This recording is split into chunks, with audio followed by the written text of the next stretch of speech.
All right, ladies and gentlemen, we are back and ready for action. For the next 50 minutes, we are going to have our very own Shea Compton. Her topic is surviving the turnover tsunami. Surviving the turnover tsunami. It's time to think outside the box with your talent strategy. So we're going to kick it off and kick it over to her. First and foremost, I wanted to give a quick background on Shea. But she is our HR and training consultant here at the Alliance Group. She's got her education, graduate level education in human resources and training, and a bachelor's in science and business administration from UNO, and holds a PHR certification. So, and I personally love this one, but her mission of changing the world one workplace at a time is accomplished almost every day with her role as the main HR consultant at the Alliance Group. So I am going to kick it over to Shea Compton, as known as AKA the Slim Shady, real Slim Shady. If you're looking at Twitter, but I will kick it over to her and her presentation on surviving the turnover tsunami. Shea, all Thanks, you. Taylor. Okay. You might want to reshare you probably have to reshare your screen. Oh, on here? Yeah. Just to make, okay. you know gotcha. what I mean? Just to make sure everybody's seeing that and Gotcha, you're right. Okay, awesome. Thank you for that introduction. I did actually upgrade my certifications as well. So I do have the senior professional in HR and the SHRM Senior Certified Professional. So we are always, continuing to keep up to date here at the Alliance Group. So our topic today is surviving the turnover tsunami and really thinking outside the box on talent strategy.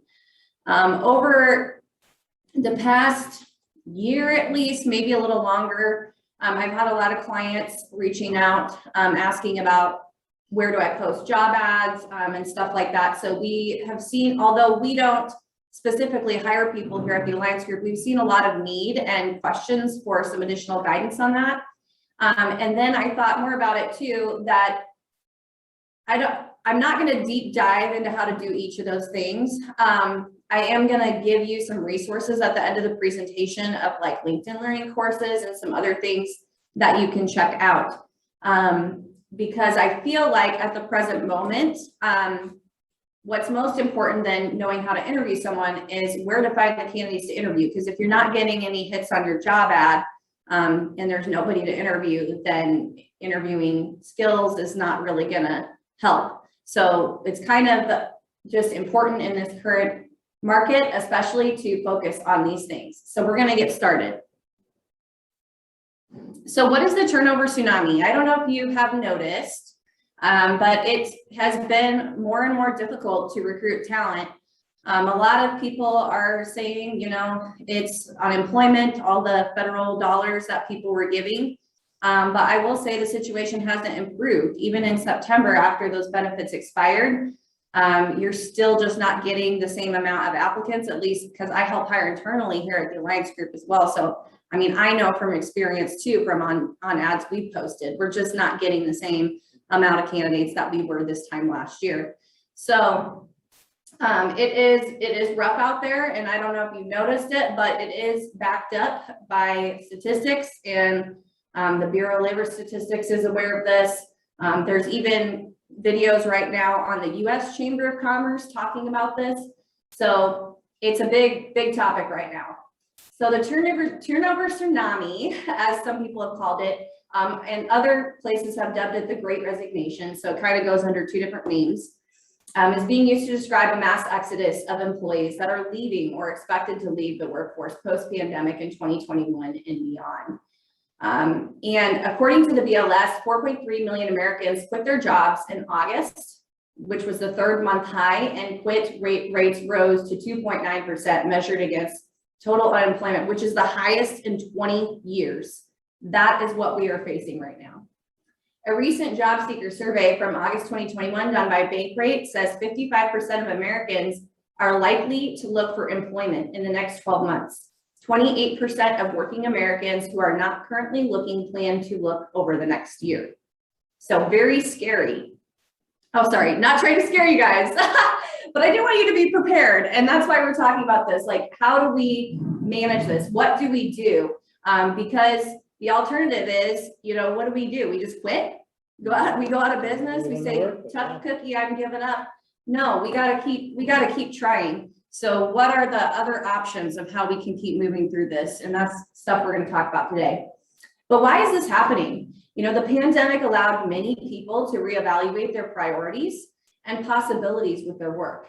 Some employees were in industries that were hit hard, or essential workers in the pandemic, where employees pivoted to different career paths. So maybe they were in the restaurant industry and their restaurant closed down, but they've always wanted to do coding. So they took some coding classes online and now they're a coder.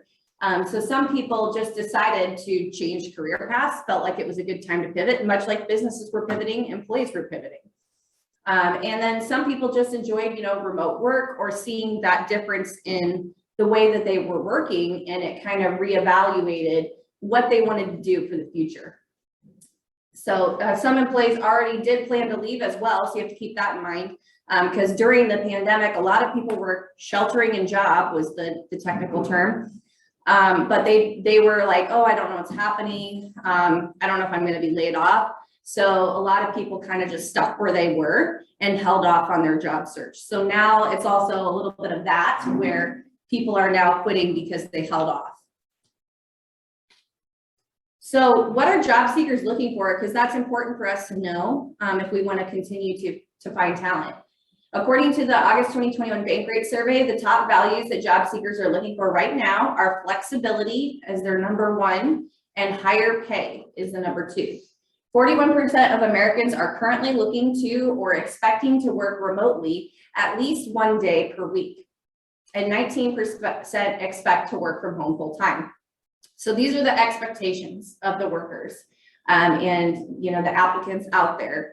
And so if you're not offering any remote work options, that's something you might want to look into, because that is something that a lot of people are valuing right now. I have seen more clients rolling out options with this, even just, hey, you can have one remote day a week, and doing different policies like that. So, and we can always help get you set up with a policy too. There's lots of templates out there. So if you have interest in that, please feel free to contact us at the Alliance Group. If you're a client, that is included as part of your client services with the HR team. So according to the 2021 Achievers Engagement and Retention Report, top reasons employees would stay at their current employer are work-life balance. So again, that work-life balance, very important to people right now. And the other one that people said was recognition. So those are big things to focus on. Only 21% of employees are engaged at work, which is not good. Employee engagement is how much people are invested in the job, and trying, not just coming in and punching the clock and stuff like that. So you definitely want people engaged and planning to stay at their current company for a long time. 2/3 of employees said they would be more engaged if their company improved the company culture, and over 50% said they would be more engaged if their employer improved their diversity and inclusion. So that was something that's come up in a lot of surveys recently, as I've been looking at this stuff over the past year, is diversity and inclusion is coming up as more of a hot topic that employers are focused on, or that job seekers are looking for. 1/5 said feeling underappreciated is hindering their engagement at work and would increase their engagement if they felt recognized more. So if you don't have any employee recognition programs, or you're not having touch bases with your employees, especially your high performers, because they're going to be the ones that are going to be more easy to move on to a new job, or to be recruited. They're probably getting recruited often right now. So make sure you are having those touch base meetings, that you're keeping in touch with them. You're making sure that they're satisfied with their job, that they're continuing to grow in their role. Those are all important to help keep them on board. Of the 60% of employees that say their employer has solicited their feedback through surveys, 34% say their manager is okay at acting on it, and 18% said they are horrible at it and don't do anything with the feedback. So that's something that can be, kind of disappointing to your employees. If you do survey them, make sure that you share the survey results. I mean, as a whole. Obviously, you're not going to give out individual results, but maybe as a whole, here's where we're at on how people feel about the company. And now we did another survey 6 months later, and after we rolled out all these improvements, and look, we're all improving like as a team. So having some transparency with that and showing and sharing it so that they can see that you're working on it actively, and that you're trying to improve that. So don't forget the traditional reasons, because these are still alive and well. The traditional reasons, like issues with their manager and lack of advancement, are still major contributors. So don't forget about that. And then Gallup has stated from their research that employees don't leave their positions as much as they leave their management. And 41% of employees see lack of career advancement as a contributing factor to their departure. And that's from Global Talent Monitor report. According to a Forbes article, a turnover tsunami won't hit every company. The following cultural themes are found in organizations who have lower turnover and higher retention. So as you're looking at this, how can we improve our culture? These are some themes that, some of the best in that employee retention field and low turnover, these are the things that they're doing. So try to change your culture if it's not, strong in these values, to increase these. So number one, they listen. The managers listen to feedback, they embrace it, and they advocate for it. So they advocate for a raise for their person, or they advocate for them to get advancement opportunities, and they meaningfully act on it. They trust their employees. Employees and managers can lean on each other and have open and honest conversations. And employees don't feel they're micromanaged or second guessed. That can be very demotivating. So that's one thing that helps with the environment, is if you trust them. They empower them. Employees who feel empowered and feel they're doing fulfilling work are more engaged. And this is very specific to the individual. Different things are important to different people. So you really have to get to know your people on an individual level and what's important to them. Do they want more volunteering? Maybe they want some paid volunteering time as a benefit at the workplace. Or they want to do some volunteering activities with their coworkers to kind of increase that camaraderie and bonding and feel like the company is making an impact in the community. Professional development is big. An ability to negotiate work-life balance. So do you allow the opportunity to work remote, or are you open to having conversations about, hey, can I work remote once a week, or are you like, no, you're going to just dismiss that. So how open are you to listening to that stuff? So what should we do? Because like I said, my goal is I don't want you guys to give up. You've been in business and I want you to succeed. So this cannot crush you, right? We got to keep moving. So what should we do? The traditional post and pray method. So basically putting the ad out there and being like, please, the right person apply, is not working well right now. It's really not enough. You'll need to deploy a strategic multi-pronged approach and dedicate time and attention to this area of your business to successfully execute your strategies. And I'm asking you to approach this presentation with an open mind. I think a lot of people out there, I hear comments like turnover is just high in our industry, because I think you get kind of maybe complacent, or you're seeing things the same way, over so many years that you start to think maybe it's always this way, it's never going to change. And so I want you to kind of challenge yourself on these things and really question them. Is that the case? Is it that it's always going to be that way? Why does it always have to be that way? So challenge yourself on these like preconceived notions that you might have, or some assumptions that might be limiting you. Other ones I'm hearing right now, people just don't want to work. There's, government benefits, they're getting too many. Like I said, those are expired and we're still not getting applications. So the reality is there's just way more job openings than people out there right now. So, all right, so what do we do? I'm going to help you. We're going to get into problem solving mode, and I'm going to ask you to put your creativity hat on, okay? So number one, the first thing you need to do is find the root cause of your company's turnover issue. If you haven't done that, then it's like this guy in the sinking ship. You know, you're basically trying to plug up this hole in your boat, but there's still going to be leaks and it's still going to eventually sink. So we've got to fix it. So one thing, if you're not measuring your turnover, I would highly encourage you to do that. And by the way, like I said before, if you're following our social media, me and Mike wrote an article together about calculating your turnover and the importance of that, and really how that impacts the business.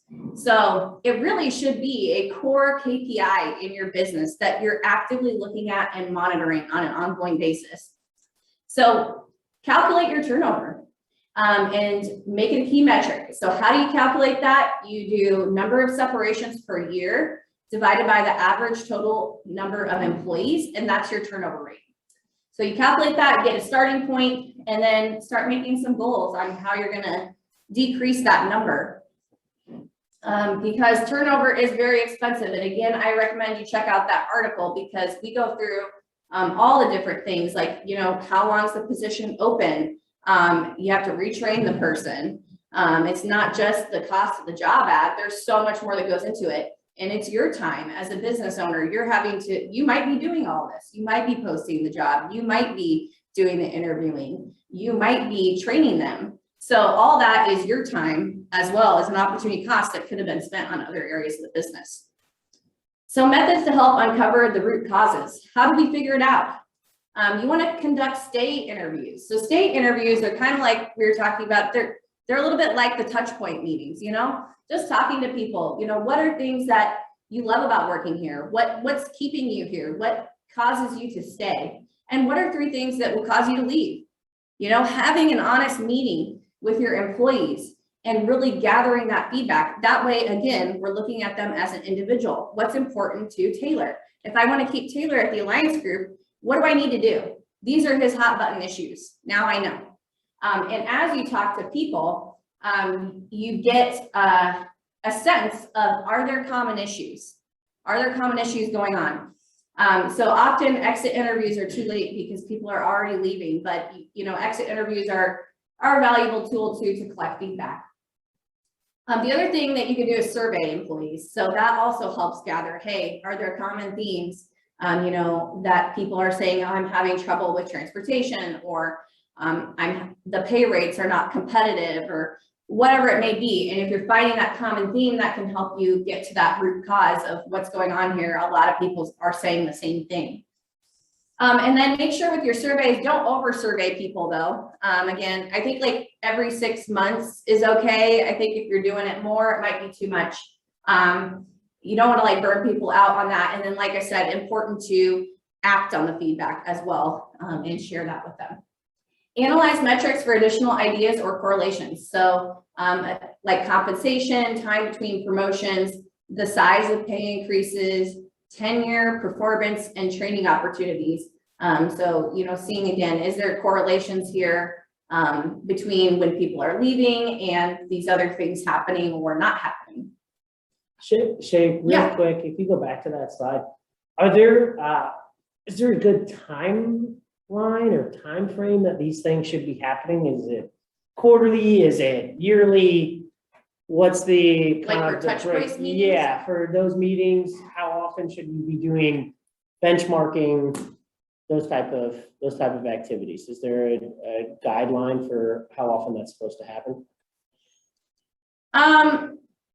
I don't know if there is a guideline. I would say, you know, a lot of people now, from what I've seen out there, are doing quarterly, like at least quarterly or a monthly check-in with people. The more dialed in you are, the more connected your employee is going to feel, and the less likely they're going to leave. And they need to see, like, a lot of people really want to see how they're going to develop in their career. Yeah. And those conversations need to be ongoing, and they need to see, here's the timeline of when it could happen and what needs to be done to get there, so that they don't feel like you forgot about it. So, you know, it kind of depends on the company, but I would say the more often you can do that on the touch points is a good idea to just keep that conversation flowing.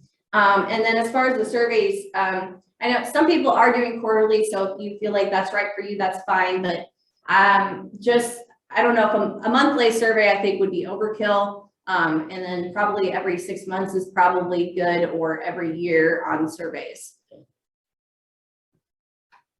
Oh, as far as measuring your turnover though, I would maybe do that quarterly, like keep looking at it. Yeah. Because if what gets measured gets managed. So if you're not looking at it on an ongoing basis, then it's probably not gonna be top of mind. When it's easy to know, like if nobody left, then turnover is the same as it was previously, right? So Yep, and I guess if it's a core KPI in your business, how often do you measure your other core KPIs? Because maybe it should be at that level. Yeah.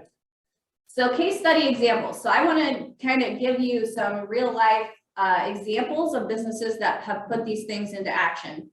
So here's an example. There's a company called Balsam Hill. They're actually a national employer. They're a Christmas tree retailer, and they opened a new store in Dallas. And when they opened their new store in Dallas, September 1st of this year, they were struggling to find workers, and they found their workers though, and they opened the store. The next day they were actually forced to close because 4 out of 5 of their workers quit. So like I was saying before, what do we do? Do we give up? Do we shut down? No, we gotta start thinking outside the box. So they really thought outside the box.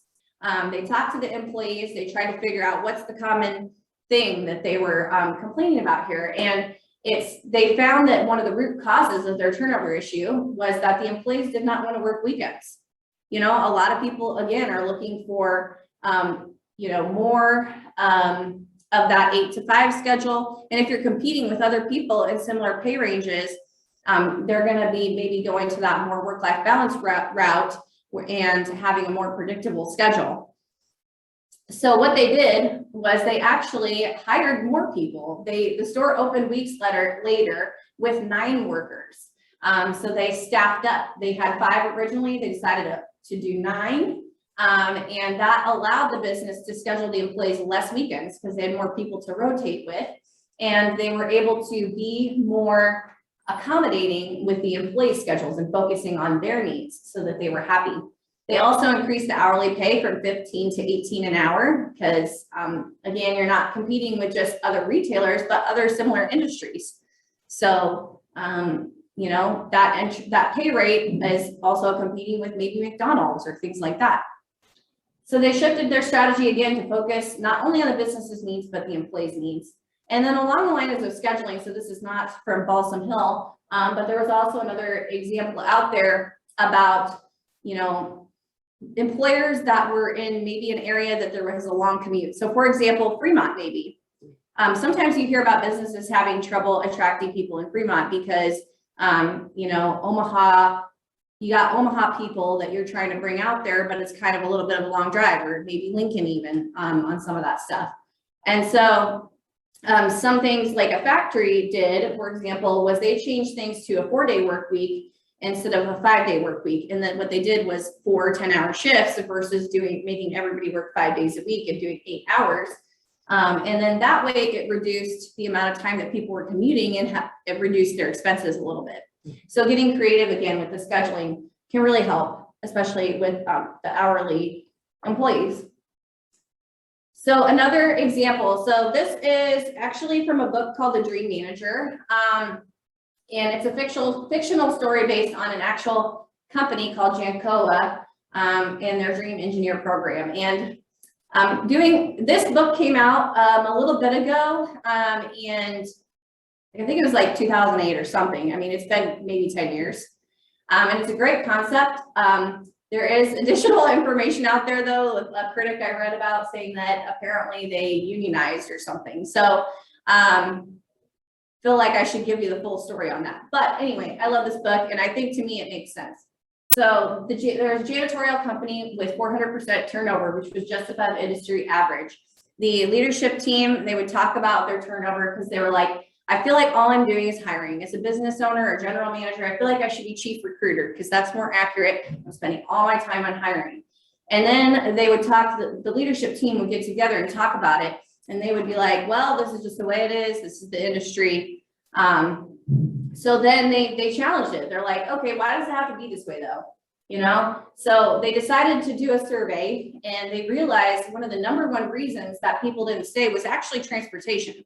And they were at first like, we're going to throw money at people, but then they realized this was really the core issue. A lot of their employees, you know, mine level employees, janitors, stuff like that, they didn't have transportation that was reliable. And so their option was the bus, but the bus wasn't maybe running during some of the hours in which they had to work.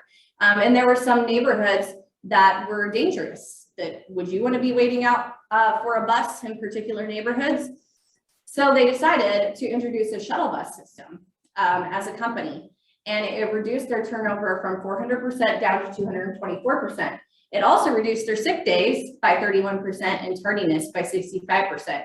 And that kind of makes sense. You know, if people are helping you get to work, that makes a lot of sense. So they were liking it. They're like, wow, okay, turnover's reduced, profits are up, things are going great. How do we keep doing this? Let's keep on the trend. So they kept investigating, then kept discussing with the management team. And then the problem is, they said, well, the problem is it's a dead end job. They don't see a future in it. Nobody wants to be a janitor the rest of their life. They didn't think that they could change that, but they said, we need to find a way to connect their job today with their dreams of tomorrow, and to demonstrate how working here helps them get where they want to go. And the concept of the book is really interesting. You know, people's dreams drive them, is what they say. And this makes a lot of sense. So a lot of times you have employees with dreams. Maybe their dreams are not there at where they're working now. And so they're, you know, working their 8 to 5 job, punching the clock, but they're really thinking about, you know, how do I get out of here so I can go do my actual dream? And so instead of looking at it as a competing factor, you know, let's build a bridge. Let's help them get to their dream. And then we're a part of that. And we keep them on in the meantime, you know, they're loyal and they're happy, they like us. So, and it also just helps drive passion and energy in general. If you think about it, if you feel like you're making progress towards your dreams, it also energizes you at work. So it helps their employee engagement on the job as well. So they found out, did another survey, they found out one of the largest portion of the workforce said their dream was to own a home. And so they hired a dream manager with a special position that was a combination of a financial planner and life coach to help create individual plans for their employees to help them reach their dreams.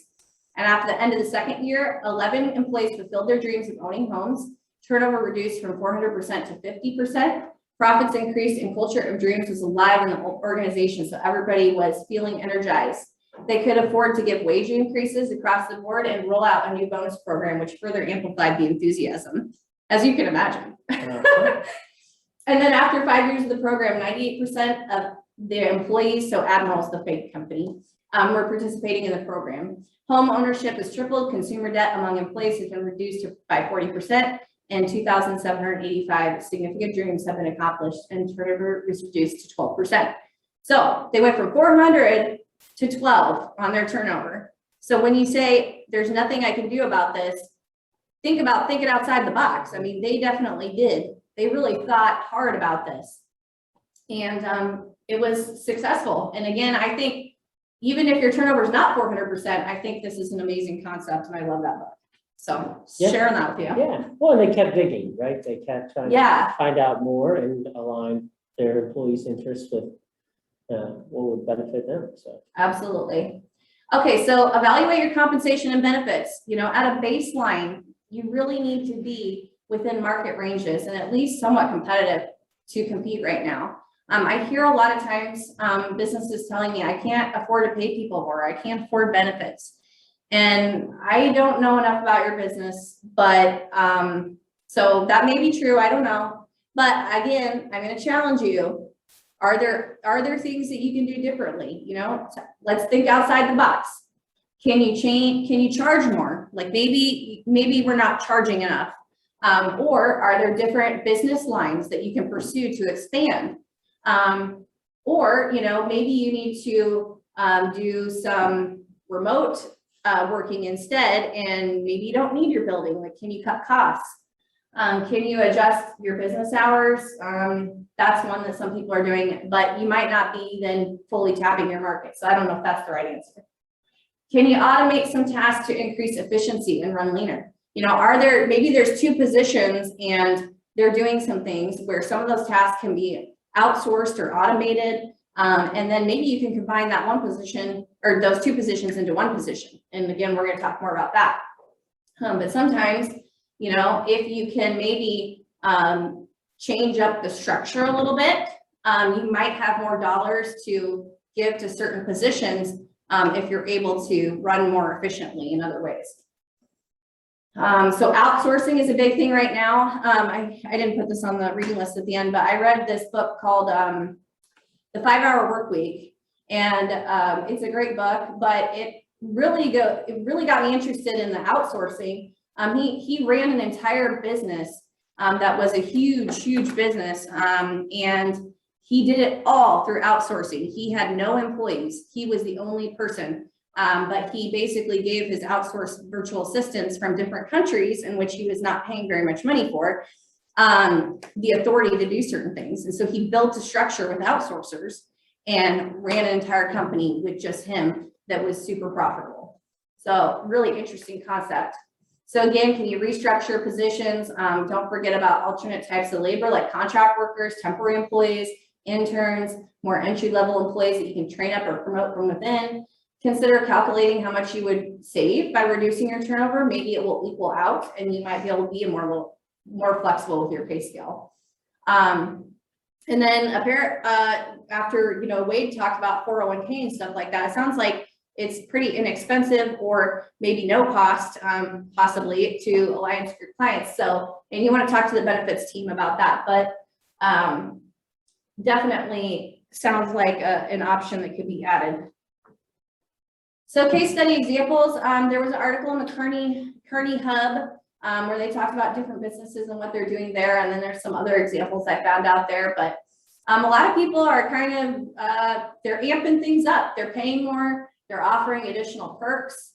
And that's kind of what they're doing right now.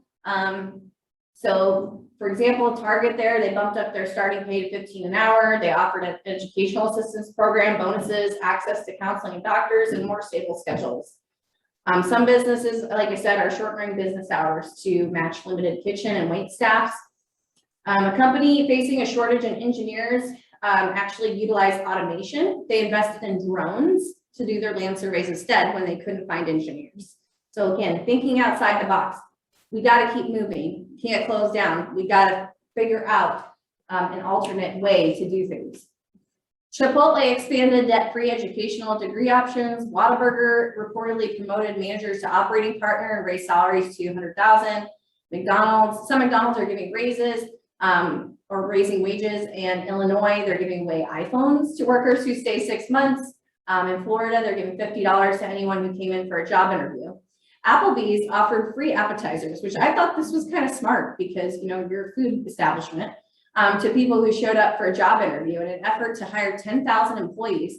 And according to Applebee's, you know, according to them, they said 40,000 people showed up. So give a free appetizer out, I guess, if you're a restaurant. It seems to work pretty well for them.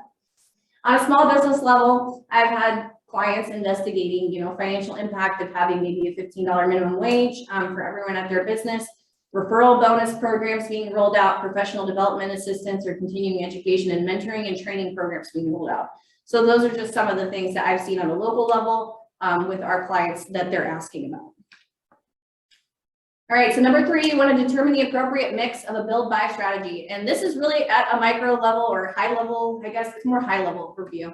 Because this is really part of workforce planning, which is a big thing. Basically, you're looking at your workforce. Where are we now? Where do we need to be? And how are we going to get there is what workforce planning is. And so this is kind of the end. What are we going to do to get there? So again, I'm going to give you some videos if you want to investigate further to go check out if you want to, you know, nerd out and fully get in on this concept. But before you formulate your strategy, it's recommended that you do like a gap analysis, which basically says, you know, what are the skills that your current workforce has and what skills are needed now or in the future so that we can formulate a plan to bridge that gap. And then you go ahead and put together like a staffing plan. Once you have a clear picture of what skills are needed, you'll determine what skills will be built from within the organization by developing your current employee skill sets for future positions or roles now and in the future, and what skills you will buy or hire. This strategy should align with company goals and objectives in your strategic planning process for your business. So one thing to keep in mind, with building hires, it often works better for businesses that have a bit of more of a longer term plan, because it takes time to build people, give them those skills they need. But hiring can be more expensive, because if you're looking for only experienced people, then you're going to pay more, and you're competing with other people who are looking for those experienced workers. So you got to kind of think about your business and what's going to work best for you. Are you a business that, hey, I upfront know I can't increase my pricing, or maybe my wages very much, maybe by $1. I don't know if I can go further. Well, then maybe we need to look at promoting from within, and getting like a leadership development program or something like that going, so that you can build those future leaders. This is a good example of a build strategy. So Logier Corporation in Omaha, a local company, was having difficulty finding enough experienced welders to fill their hiring goals as part of their workforce plan. They had a welding specific job fair in July 2021, and for the first time ever, no experience was required. They hired 15 new welders, 8 of which had 0 experience. They partnered with Metro Community College to offer a specific accelerated class. So they reached out to Metro, said, hey, what can we do here? This is what we're facing. Can we put together a program? So they partnered up, and on average, so basically if I were someone that wanted to be a welder, before I could even start welding and start on the job, I would normally have to pay about $6,000 on a specific trade degree. And so this is a great program that they set up. And so with Logier, they're paying the cost of the program. They pay their time during the training and during the classes, and then they're released to start with the company at a starting pay of $25 per hour. So if I'm coming out of high school, that's awesome, So, and you can also form partnerships with the high schools and stuff like that. I'll talk more about that too. All right, so reevaluate your job description and think outside the box on your job design. That's also sort of part of that workforce planning process. But you can look at the specific jobs in your organization. And number one, can you rethink the qualifications? Are they truly necessary? Do you really need a college degree? Or are there micro learning certifications? So there's a lot more of those out there now. There's like Google certificates, different things out there right now where people are going and getting those skills, like in coding or whatever, and they can maybe do the job even if they don't have a traditional degree in that area. So look at, are there other certifications that can fit versus a traditional degree? And then also evaluate transferable skills. Maybe there's people out there that could be considered for the role that were in a similar industry. They're not in the same industry, but they have the transferable skills, and I can plug them in here. Hire for motivation, goal alignment, and adaptability. So these are the most important characteristics to look for over skills, in my opinion. And I think there's also some research on that. I don't have any specific studies to back it up right now, but basically, proactive, opportunistic, network, self-aware, lifelong learners, goal-oriented, diverse work portfolio, and variety of learning sources are kind of some things to look for over someone with the traditional educational background or experience if needed. And that's, again, because they can adapt, and the way of work is constantly adapting. Business is adapting. You have to keep up with innovation and changes in the market to continue to compete. And so you want those employees that are resilient and they can adapt with you so that they can keep up. Also consider unbundling your job. So again, like we talked about in that example, if you have 2 positions, for example, and some of their stuff maybe can be outsourced for both these individuals and it combines into one job. Somebody left, okay, well, we're going to just make it one role now because we're going to outsource part of this and part of that. And that's still going to make it manageable for that person. You can do, enlarge jobs by giving people more tasks to complete. You don't want to burn people out though. You can enrich jobs to make them more interesting for people and keep them around by adding, if they're interested in a particular thing, maybe you can add some things that are relevant to that area. For example, maybe if from an HR perspective, let's say all I'm doing is like handbooks or something, You could allow people to do more tasks so that it keeps things interesting and it's not too overly repetitive. So you can kind of examine all your jobs in your organization and look at it from that lens. You can job rotate so people can switch off. You can kind of cross train and stuff like that. Keeps things, again, interesting for people to help retain them. And it also makes your workforce more adaptable. If you need to, if you have a shortage of people, can you plug someone in somewhere else temporarily? And then reassignments and transfers, you know, maybe people are not in the right seat. Maybe you can put them elsewhere versus terminating them. Maybe you can find a different place for them. So unbundle, you can be more agile, open-minded to other types of workers as well is a big thing. You know, again, outsourcing using consultants, part-time people, contract people, gig workers, or virtual assistants, or potential tasks that can be automated. And yep, so those are some of those things that you could do to be creative there. So the other thing is number 5, you want to identify your employee value proposition and identify, articulate, and deploy your employer branding strategy. So this is huge nowadays. This is important to people. They talk, they know what your company culture is like or feedback from other people. And now there's actually sites out there where people can post reviews about your company anonymously. So I encourage you to go check, you know, what is my reputation out there? What are people saying about me that's good or bad, or what can I improve upon? So go check out Glassdoor, Google reviews, Indeed reviews, Fairy Godboss, which is, I think, one for like how workplace friendly are you to women. I'm sure there's more out there, but just go maybe search your company name for employee reviews and it'll pop up with different sites. So I encourage you to check that out because people do look at that. They may ghost you. They may not take a job offer because of what it says out there. So just make sure that you check that. A strong brand is also powerful. So if you think of companies like Amazon or things like that, there's a reason that they have several people applying. They probably don't even need to post a job out there because people come to their employment website or their careers page to apply.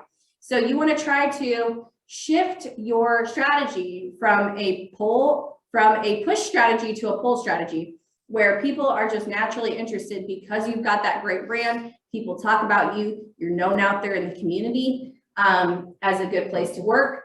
Then people are going to apply and you're not going to have to put in as much effort to go looking for them. And then it's kind of a good idea to keep in mind who you want to attract. You know, look at your company website. Is there a bunch of ping pong tables and, you know, millennials running around, and that's, you know, then I go to your company and I go for a job interview and it's nothing like that. There's no ping pong table here. You know, we have some millennials, but you know what I mean? So you want to make sure you're honest too. So like, don't just put something fake out there to try to attract people. Make sure you really put some thought into this and are accurate. And then, so make sure that's accurate on website, social media, stuff like that. So that's pretty much it on that, I think. Yeah, and I would just say, I mean, 2 examples that I think that we've implemented over the last year or so, Shea, but the first one is just see someone doing something great. So just making sure that everybody's connected on Teams and giving shout outs. I mean, that's something that's super easy as far as what employee like reputation and place to work goes. And then the other thing that we've created is culture crew.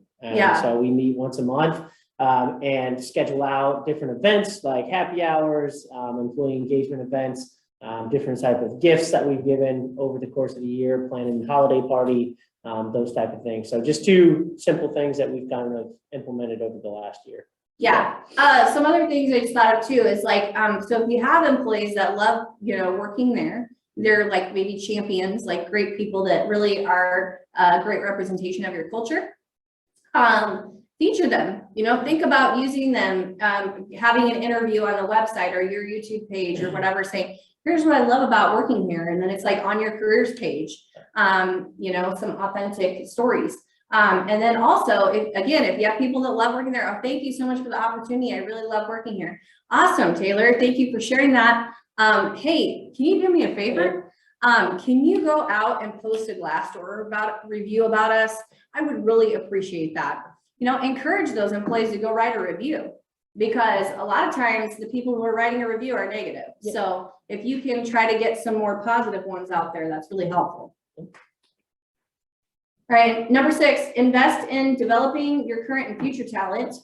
So, again, keeping in touch with people, and then looking at your workforce in general, like, again, what are everybody's skills right now? Do we have a succession plan for key positions? If this person leaves, who's going to be the next to take over? And are we already kind of training them up on some of those things that they'll need for the next level? And are we being transparent, a little bit transparent about it? Are we sharing a little bit about this? So that if we have this rock star employee that we don't want to leave, are we keeping them connected? Are we letting them know, hey, you're on track for being promoted, so that way they don't go looking elsewhere because they weren't shared the plan. Yeah. So that's part of your strategy with your retention efforts. They need to see that clear path forward and what they need to do to get there. So make sure you're having those touch point meetings, talking to employees about their goals and dreams for the future and how you can help them. Invest in professional development, continuous education, and then you can also use it in your hiring efforts. So it could be part of that hiring strategy. We're going to bring on someone maybe entry level, but we're going to pay for their certification, or we're going to pay for, or we're going to put together a formal apprenticeship program or something to get those tradespeople in. And then you could also tie it to a future raise once they get that, things like that. So that's cool. Mentorships also are really good. So with more senior employees and then employees in other departments, job shadowing, cross training, providing opportunities for people to do some new projects that will expand their skill set. And then don't forget about utilizing external and internal coaches. So maybe you have to hire perhaps this mid-level manager. You can't find somebody with 5 years of experience, and that's what you're looking for. But you have this person that's amazing, and they have 2 years of experience. They're not quite where they need to be yet, but we're going to take a chance. We're going to hire this person. And what we're going to do to support them is we're going to bring in an external coach to give them some management coaching, or we're going to send them to a leadership development program. Having those things set up and helping kind of address those gaps. Number 7. 2 minutes. 2 minutes? Oh my gosh. Okay. I know what's gonna happen. All right. You want to utilize a more comprehensive approach to recruiting your talent. So sourcing candidates via major social media sites like Facebook, Twitter, LinkedIn, Indeed Resume, LinkedIn Recruiter Lite, Google search with Boolean logic, word of mouth and networking, career fairs, etc. You can find contractors for like gig work or for just, a one-off assignment that you need something done on Fiverr, Moonlighting, Upwork, or with different virtual assistant agencies you can find outsourced work that can be done virtually. Think longer term on your recruitment strategy by keeping in touch with individuals you meet, whether in the recruitment process or elsewhere, and find ways to market your business and industry to students or out in the community. Like if you can do any speaking engagements, those are huge. People remember you and they will look for you later. Employee referrals, roll out an employee referral bonus program, share your job postings and opportunities with your internal staff, give internal people a chance to apply, or they can share with their friends and family. Even if you haven't, even if people are not ready or selected for the role, a lot of times people appreciate the opportunity to be considered. Post the job in a variety of areas and additional sources to target more diverse candidates and increase the diversity of your candidate pool. And then you can consider agencies like work programs for people with disabilities. Maybe there's some untapped resources out there that we can get for additional people to apply. Criminal records or prison rehabilitation programs, some people are turning to those. Refugee programs, there's a lot of refugees right now in Nebraska and the country. So maybe we can look for a refugee program where we can help, provide a job to a refugee. Immigrants or sponsoring visas, don't forget about those. You can sponsor a visa and it costs a little bit of money, but then, you have that employee working for you, and sometimes they'll stay with you. If you have that visa, it kind of gives extra incentive to stay as well. So, and then don't forget people who've left the workforce, like stay-at-home parents or retirees. Again, you can also use outsourcing or staffing agency or hire an in-house recruiter if appropriate. So like you're not doing all this yourself as a business owner, because it does take a serious investment of time to do sourcing and do all this stuff. So you may want to just hire an expert. Boomerang employees, so employees that worked for you in the past, you know, maybe they want to come back. Maybe they found out the grass wasn't greener on the other side, or maybe they have acquired new skills that are going to be helpful to your business. So keep in touch, you know, or reach back out to them. Hey, how's everything going? Maybe you can rehire an employee who used to work for you that did a great job. What about past applicants? So last year you had 100 applicants. This year you have 10. Go back to that old job posting and there's some leads. Look through them and reach back out. Hey, are you happy where you are? Are you still looking? Like, let's talk. Always be recruiting, stay connected. Networking, again, industry groups, speaking events, those are huge. Partnerships with community college or apprenticeship programs, or just even speaking at a high school, they'll let you. Getting people's minds open about those trades. A lot of people are thinking college is their only option. Well, it's not. Let's talk about it, you know. Similar industry talent pools. So again, look at that. Career coaches and resume writers, they may have leads because they're working with people already on their resume. State agencies or job boards like AnyWorks might help you find some people that maybe you're on unemployment and stuff like that and help get them a job. Niche job boards, there's stuff like Snag a Job, which is good for hourly workers. And then another creative thing I heard was adding now hiring signs to company vehicles and putting like a number to contact. So case study examples. So in Kearney, there again from the Kearney Hub, they were recruiting people from economically depressed regions around the globe and tapping visa programs. Charles Coetzee is a truck driver and farmhand from South Africa who built pipelines in South Africa, but is in Kearney since April and he's scheduled to leave back home in November. His employer is using the H-2A agricultural visas to bring skilled labor to the area. The pay and exchange rate makes working as a Nebraska farmer lucrative. Another Kearney man, Alberto Barrasso from Venezuela, launched his own trucking company and said that the labor shortage gave him the opportunity to own his own business in the US. He now has 2 trucks and hired another person who is from Cuba and who also feels like it's a good opportunity. 19% of the current workforce of drivers right now for the shortage in drivers right now are actually immigrants. And the industry is facing major shortages that are going to continue to increase. So they're going to have to keep looking at outside the box options in the truck driving industry. So I think hopefully this is the last part, but treat employee experience as seriously as your customer's experience. So employee experience is huge. And what it is how your employees see, feel, and experience their work life, your workplace culture, coworkers, management, and benefits, and the tools that they're given to do their job, transparency, and can they accomplish their duties. The environment and how you experience it and how you makes you feel is basically employee experience. And there's different stages to the employee experience. There's attraction, pre-onboarding, onboarding, the moments in between that matter to them, and offboarding. So, you know, did they just have a baby? Were they promoted to a management role? Were you there for them? You know, being there for them that moment. Hey, we're going to give you some additional training, or, you know, just even knowing them on a personal level is really helpful. So you need to focus on all these areas throughout, you know, attraction, pre-onboarding, onboarding are, you know, this focus on